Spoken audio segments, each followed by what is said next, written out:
মানুষ দীঘার জগন্নাথ দেবকে পূর্ণ ভক্তি পূর্ণ শ্রদ্ধা করছেন। দেখুন, এখানে কোনো বিতর্কের ঝড় নেই।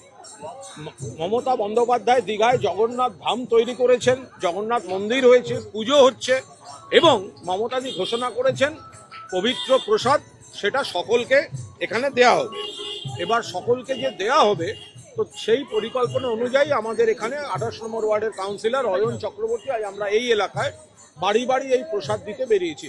যারা প্রসাদ নিয়ে বিতর্ক করতে চাইছেন বা যারা এই বিজেপির, দেখুন, তৃণমূলের সঙ্গে লড়াই করতে করতে ভগবানের সঙ্গে লড়াই করতে যাচ্ছে, জগন্নাথ দেবকে অপমান করে বসছে।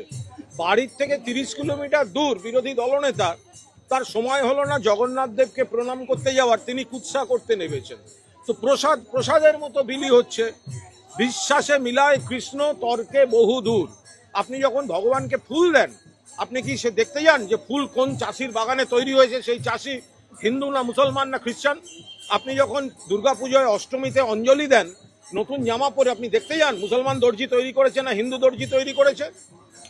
ভগবানের কাছে যেটা প্রসাদ হিসেবে পড়ছে, ভগবানের স্পর্শে সেটা প্রসাদ।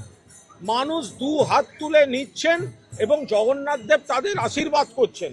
যে বা যারা গুটিকয় ব্যক্তি, তারা তৃণমূলের সঙ্গে রাজনৈতিক লড়াই করতে গিয়ে জগন্নাথ দেবের সঙ্গে লড়াই করছেন, তারা এর পরিণাম জগন্নাথ দেবের রোষে পড়লে বুঝতে পারবেন। আমরা তো একটাই বুঝছি এখন, জয় জগন্নাথ, জয় জগন্নাথ।